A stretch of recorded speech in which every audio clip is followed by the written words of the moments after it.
Now I know what you're thinking. Another stadium video? Isn't this like your third one in a row? Yes, because I got really excited and I want to do better hero concept videos. Right now I can't do drawings on my tablet, so I needed to pivot and I got really excited doing stadium stuff. And so yeah, we're doing another stadium, this time with Hanzo. Now, why Hanzo out of every hero that I haven't covered in this or that's already in Stadium, and why a DPS? Well, one, I just picked a random character, really. Let's just get that out of the way. But two, I thought Hanzo could be interesting because I have Venture and Lifeweaver and Alari on the list of characters to do, but Hanzo kind of caught my eye when I got the random pick for it, and I was just like, you know what, I'm going to do that because I really like Venture and I really like Lifeweaver and I really like Alari. They need more time to make them good enough because, like Alari, I'm having issues with the archetypes I currently have, and then Lifeweaver and Venture have archetypes I just haven't started with the powers. So yeah, that's why we are doing Hanzo and not anybody else currently. Hanzo's first archetype will be... Now, real quick, I called it Spiritual Tradition Hanzo because I wanted to blend kind of the spirituality of these Japanese heroes, you know, the dragons and all that, and then the traditionality of the Shamada clan and his training, mostly his training. So that is why it's called Spiritual Tradition, and you'll see stuff with the dragons and then stuff with like kind of like training and more preciseness or whatever. So yeah, let's get into the first power, which will be Draconic Projection. Here's how Draconic Projection works. After Hanzo uses a lunge, his next quick melee within a few seconds, obviously, will shoot out a single blue dragon forward that will do 50 damage per second and slow enemies. This could either be a cooldown or an every time thing, up to the developers, but it would be affected by ability power, because I think this would just make Hanzo very interesting. And the reason I gave him basically a mini ult, but in a different way than I did Sombra or Ramatra, is because why not? He's got enough abilities for me to tie it to more than just one thing, so why not tie it to quick melee like he's literally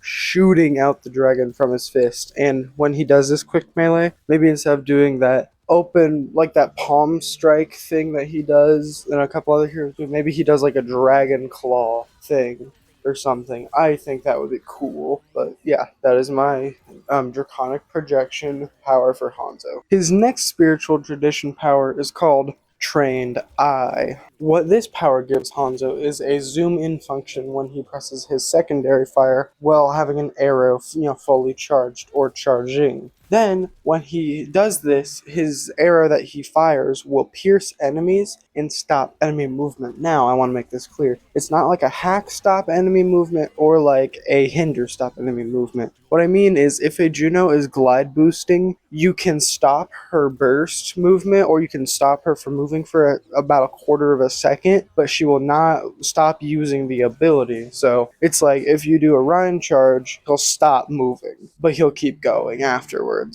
Maybe with a Ryan charge or something like that, it would work differently than the Juno idea, but that's the general idea. Now this could be on a cooldown or this could just be every time, so you can choose whether you want to zoom in or not, which if you get this, you would probably always zoom in, so maybe put it on a cooldown, but that's up to the dev team. So yeah, that is Trained Eye for Hanzo. Following Trained Eye, we have another sort of training central power for Hanzo, which is called Breath Control. Breath Control is probably the simplest power for Hanzo. So basically, whenever Hanzo wall runs, wall climbs, or lunges, he will regain as much life as equal to 5% of his max life. And if you caught what I said at the very start before those two, then you'll know another power that'll come up towards the end. But with that is Breath Control for Hanzo, and we're moving on. The final power for Spiritual Tradition Hanzo is called Dragon Master. For Dragon Master, we're messing with lunge again. So, Hanzo's lunge ability transforms into a Dragon Ride ability. Now, his Dragon Ride would be kind of like Rhine Charge, maybe with a smoother, more Malga control than Rhine's control, but it'd be like the speed, maybe a little bit slower than a Rhine Charge. It wouldn't do damage, it would be purely movement, and it would last for, like, let's say 4 or 5 seconds, but he can cancel it by just pressing jump again,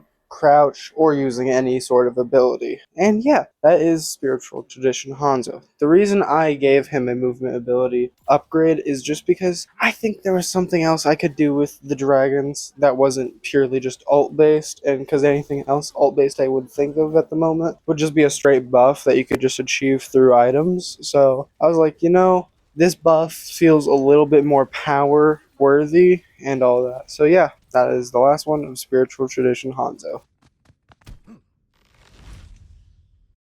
Following Spiritual Tradition Hanzo, we have the longest power list in this Arrow Master archetype, starting with the Scatter Shot. Scatter Shot is easily the simplest power in this entire video for Hanzo, and it's just you replace Storm Arrow with Scatter Arrow. We've seen it in Classic, we've seen it in the Valentines, we've seen it in April Fools at one point maybe? I don't know, maybe not. So yeah, I don't need to explain any further. After Scatter Shot, we have a bit of a lengthy one because I'm going to use it to explain a couple of things about these more special arrows. So it'll just be a bit of a lengthy one for this, so just hear me out. Anyway, this power is called Razor Arrow. So, with Razor Arrow, Hanzo gains a special arrow called a Bleed Arrow. And what happens is, he will shoot the arrow and then the target hit by it will get drained 5% of their max life per second for about 3 seconds, totaling to about 15% of their max life. So this is a always good arrow. Now, here are the mechanics for it. When you press interact, you can swap to this arrow, back to your normal arrows, or to other different types of arrows that you have. So you might need to be spamming your interact button a bit more. On top of that, ammo capacity items and ability power items will affect these arrows, not weapon power items. So if you want more bleed arrows, you'll have to get ammo capacity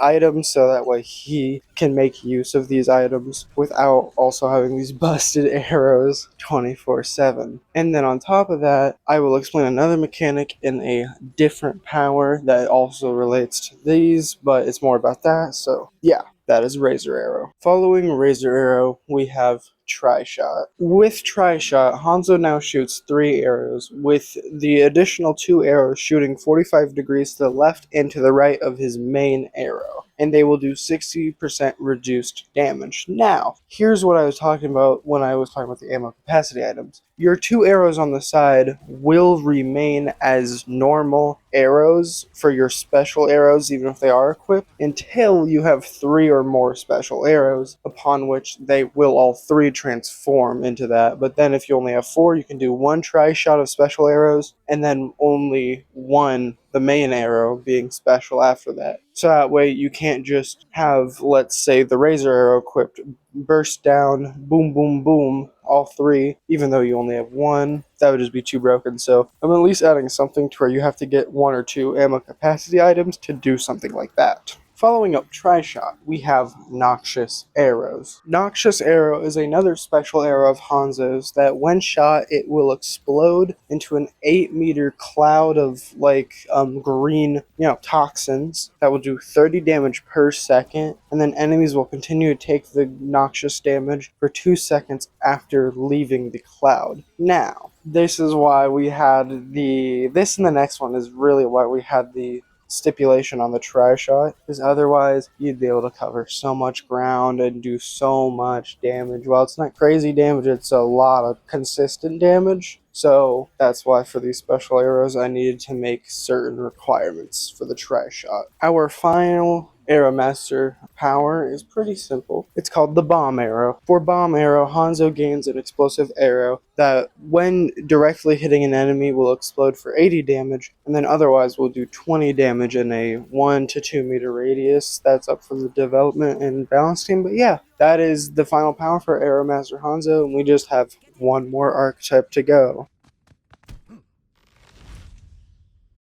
Initially, this was named Agility Hanzo, but I decided last second, like literally just now while recording, to change it to Evasive Hanzo since we already have Air Master, so I didn't want to have 2 A's in a row. So yeah, let's get into the first power of Evasive Hanzo. The first power for Evasive Hanzo is called Ninja Agility. If you remember from earlier, I brought up a wall run, which, as you know, or you should, Hanzo does not have. That's because ninja agility gives Hanzo a wall run. And here's how it works. So Hanzo can now wall run while moving forward midair and hitting his jump button near a wall. Now, how does this work with lunge and wall climb? Well, wall climb will still work as long as you're facing the wall roughly directly. So if you're at like a 180 degree looking at the wall, like let's say you're facing the wall, right? But then you turn to 180 degrees, press forward and try to wall climb, you'll wall run. But if you're like 85 degrees, you'll still wall climb. And then for lunge, you can lunge backwards, but if you move forwards while double pressing your A button or your jump button near a wall, you will go forward with the wall run. But if you do that backwards, you will still lunge, because most people will lunge anyway when they're not near a wall or when they are going backwards. So I figured this was the best way, just to clarify that everything will work roughly like it already does. There might be a little adjusting you need to do when getting ninja agility, but yeah. This is just to expand his movement options, and then lunge will reset his wall run.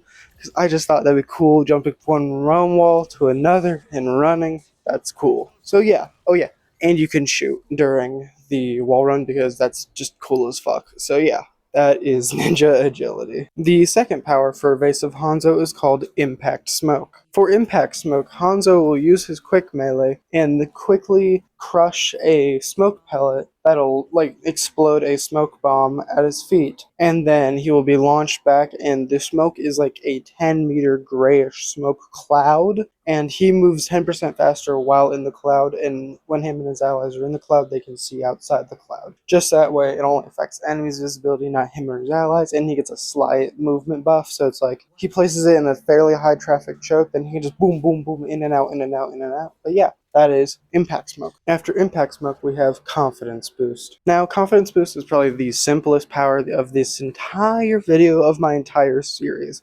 When Hanzo hits a critical shot, he reduces all of his cooldowns that are not active by 1 second. That is it. The only exception is when Storm Arrow is active, it will not reduce Storm Arrow's next cooldown because he was using the ability. So yeah, that is Confidence Boost. Now, the final power for this archetype and the entire video is called Grapple Arrow. The reason Grapple Arrow is in Evasive Hanzo and not in Aeromaster Hanzo is because I think it works for both, and Aeromaster already had 5, and so I just put it on Evasive Hanzo. Now, when Hanzo equips Grapple Arrow, he will shoot it into a wall and then be pulled to it, and he'll pin to the wall. Now, as long as he doesn't reload or use any ability, he can stick to that wall for as long as he wants. Now, the other thing is he can shoot it into an enemy and he'll pull himself towards the enemy, and if he hits quick melee at the right time, he will stun the enemy for 0.5 seconds. And one last thing, Grapple Arrow does not work for the tri-shot, as that would just have implications I don't want to think about. So yeah, that is my Hanzo Stadium concept. Tell me what you think. I was going in a slightly different direction with Hanzo because I think Hanzo has plenty of potential for Stadium. So there are so many more things you do. You could do sleep arrows, this or that, anything you want, really, because Hanzo has so much potential with just the arrows being his main thing. But yeah, that is it for today's video, and I'll see y'all in the next one. Like, comment, subscribe, and bye-bye.